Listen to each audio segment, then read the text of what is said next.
Hello, everybody. Sorry about the little technical snafu that we just experienced, but apparently we just broke a couple of the technology platforms that we were trying to use, which is a good sign, actually. I think that there's a lot of interest in our project. There's a lot of interest in NFTs in general. Um, I think that the thing that I want to mention, you might notice my background. I had a lot of fun playing with our community yesterday. I the Dungeons and Dragons game that we had going was really fun. I was talking about it with my wife this morning, and I think that that's something that we're going to definitely keep doing. So let's talk about Gala. I think that we have so much really fun and interesting pieces of information to share. The whole team has been talking about it for the last couple of weeks, and there's going to be some really exciting things for you guys to witness. I'm particularly interested in seeing Michael McCarthy's presentation on Mirandus. But let's start from the beginning. I think in the previous version of the keynote, I talked a little bit about why did I start this company, and I'm going to let my co-founder Wright talk a little bit about what his original ideas were. But for me, what was really important was that I was seeing some really interesting things in the games industry. I was seeing people spend $70 billion a year on things that they never actually owned, that were ultimately controlled by other people. Usually those people were Apple and Google, these huge monopolistic entities that take 30% of all revenue in the games industry for themselves for providing, kind of a service. Not sure if we really need them, to be honest. So that's $21 billion a year flowing into their hands. And what creative expression are we seeing as a result of that? We're not seeing them make games. We're not seeing them make apps. We're just seeing them take the money. And then another thing that was happening that was really affecting me personally was, I was hearing reports about the experience of people around the world and the struggle that some of them, or even a lot of them, were experiencing. And juxtaposing that with like what I was seeing here in the United States with kids that I know spending $1 a day on games, more, hundreds even with some of these kids.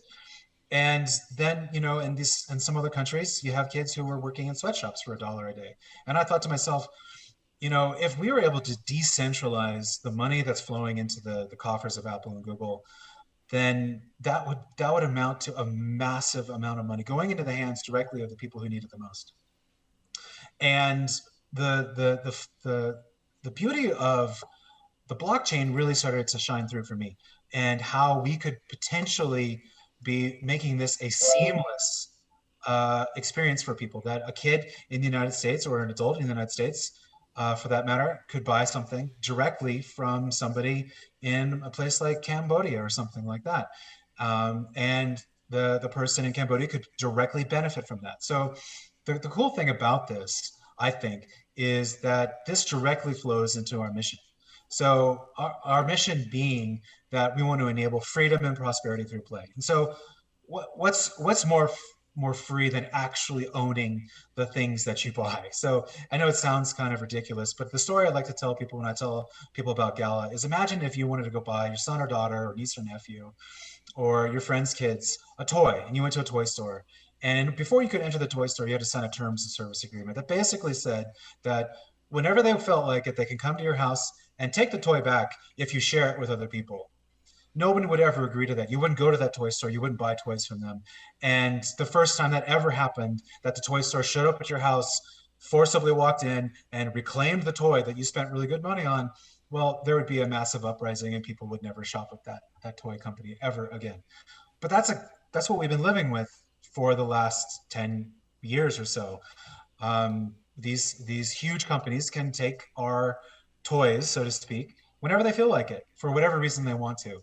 And the beautiful thing about the blockchain is that we could really begin to correct that imbalance. That I think in 3 to 5 years, nobody's going to be playing video games that aren't actually on the blockchain. Because why would you spend that kind of money on games that you didn't actually own? So that's part of what we're really looking to do. And I think that the other part is that, you know, there's this huge secondary market in the video games industry. It's something like $50 billion a year are spent buying and selling game assets, and it's all in this gray market kind of experience where you're very likely to purchase something from a hacker than you are from um, a real game player. And yet still people do it. They do it all day long. And again, the blockchain comes in here to make this a trustless experience. And what we were hoping we can do here at Gala was create an ecosystem that allowed people all over the world to experience the prosperity that the game industry is experiencing. You know, the games industry is something like $150 billion a year if you add in all the secondary market stuff. And why not share that with people? Why not create more of that opportunity for others? And so that's what we did. We actually went and did that. This is the very beginning of our project, but we already have people who can have told us directly that they've been able to buy their very first home in the country that they live in by playing Townstar, which I think is an absolutely epic um, expression of our mission. So, what I'd also like to share with you a little bit about is um, what are we really here and what are we really doing here? You know, besides supporting and curating the Gala ecosystem, making our own games and publishing the games of others, you know, we're really about helping people and taking a very personal interest in what's going on in our community. And so that's one of the reasons why we were playing Dungeons and Dragons with the community yesterday. It's also one of the reasons why you'll see a lot of us in the Discord communicating directly with the people in the ecosystem. You'll find me in there a lot. Hopefully, I'm as helpful as I think I am. I try to be anyway. But here's something that I think everyone really needs to know. It's a very important piece of information, and it gets asked fairly regularly. People often say that, you know, they're investing in Gala. You know, when they go and they buy one of our items, or they purchase some coins or something like that. And I really want to make sure that in no uncertain terms, you shouldn't be doing that. This is not an investment. We don't think of this as an investment. We don't think of this as anything to do with the like ROI or anything like that. You know, this is not a project for crypto speculators. This is a place where if you want to come and you want to participate in a gaming ecosystem and you want to play amazing games and be a part of this decentralized game project and world, I think that's who we want. Now, you know, if you're here for an investment, take advantage of our refund that we offer, and go find something a little bit more to your taste, because we're always going to choose what's best for the games and our gamers over any other interest. And that's important for you guys to realize. And you know, people say, well, how could that possibly be? Somebody spent $800,000 on an NFT, or they spent $6,000 on a node license. Well, the thing that I think a lot of you guys need to really understand about the games industry is that in order for even, you know, a part of it, like the mobile section of the games industry, to make $70 billion a year, you need people to spend incredible sums of money. And that's what they do. People are spending regularly millions of dollars a month on their own game experience. But the insanity of what it used to be is that they would spend that money on a game experience that they never actually owned or controlled. And so it's not at all surprising to me personally, given what I've been living for the last 20 years, that someone would spend that kind of money, or maybe even a lot more. Well, we just don't know what's going to happen. I know that I personally have seen it. So people are willing to spend money on their game experiences, and that's what we're really about. We're really about making games, guys. So again, I think that, you know, if you're thinking of this as an investment, please take us up on the refund. So that being said, I'd like to switch over to how we're doing. We're actually doing really, really, really well. I'm pretty excited. You can see a little bit of our map. We have players across the globe. We have an incredibly diverse group of people who are part of our ecosystem. You know, we're growing every single month. We're making more and more money every single month. The number of unique users who are coming and visiting us is just absolutely astonishing given where we are in this project. And I couldn't be more excited about what we've been building. And the team is just absolutely amazing. So one thing that I think is really fun to note is that if you're one of our operators of a node, you'll notice that sometimes there's over 5,000 active nodes online. That means that there's so many servers operating across the globe, and hopefully you guys are going to stick to the stay around till when Adam speaks, excuse me, and you're going to learn more about some of the exciting features that are coming with the nodes. But we have a vision of the future in which our entire ecosystem is operating off of these nodes, and it's going to be amazing. I'm really excited about that. Now I know that a lot of you are hoping that we would have a big reveal of a new game, but I'd just like to mention that we're pretty focused right now on Mirandus, and you're going to see why that's been such an important focus for us here in a little bit when Michael gets on stage. But we do have other games in development. In fact, we have 7 more games in development. So that's actually really, I think, pretty fun. We're we're having a lot of fun coming up with the new game experiences that we're creating. We're working with some third-party studios.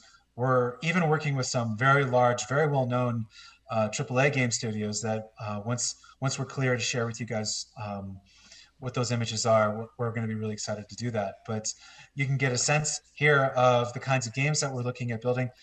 We really think that the entire games industry can fit inside the blockchain. So we're going to make tons of different types of games, guys.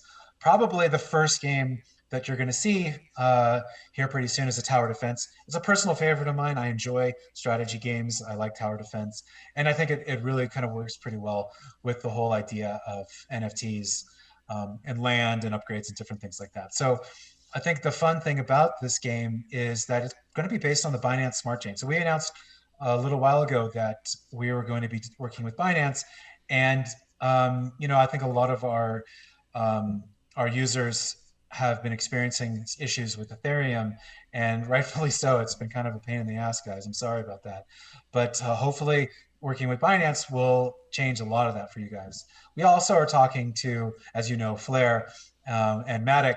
But this first one is going to be focused on Binance, unless something changes. You never know; things can shift around.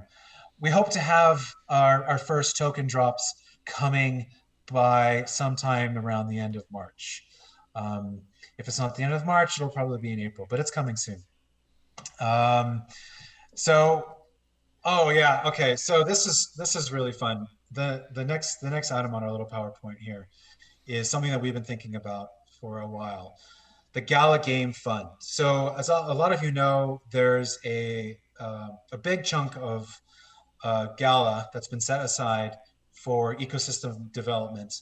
And we are going to be moving 2 billion Gala into a wallet that's designated for the Gala Game Fund. And the cool thing about this is that if you're a game developer, go check out Gala.fund and submit a proposal to us. We're going to have the team curate, take a look at the proposals. And then if you're a node owner, you're going to get a vote on whether or not that proposal should receive a grant for development and integration into Gala. The cool thing is that, as we develop the ecosystem more, the nodes are going to be playing a more and more integral role in the governance of what we're doing. So we're also going to be doing a hackathon that actually is in support of this. And so there'll be a lot of hopefully really interesting entries. The team, I think, is really excited to take a look at what we're up to.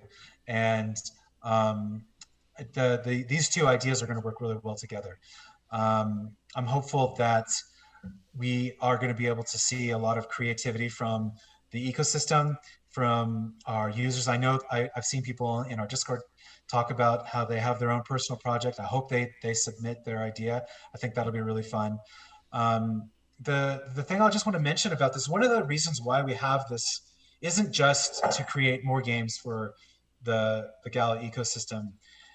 what I've personally witnessed over the years is that in order to get a game built, you have to really focus on game experiences that you're absolutely certain are going to make an incredible amount of money. And as a result of that, we haven't really seen as much creativity as I think is actually present in the minds of the game developers. And I'm hopeful that what we can provide is a place for really interesting creative expression in the games industry. So even if you think your idea is a little bit wacky, please send it in. We want to take a look at it. We're looking to have as much creative flow as we possibly can. So, I think that the fund is going to be really doing a lot of good here, and I hope that we can really work and partner with you guys on building some amazing experiences. Um, but yeah, so that's what I have to say. I mean, I could probably talk for the next couple of hours of any one of these particular points, but I think that what we want to do is start getting some of our other speakers in here and seeing what they have to say. I know that people have been thinking about this for a while, and I'm really excited to see what they have to say, and I hope you are too. So let's switch back over to Jason and get some other speakers on here.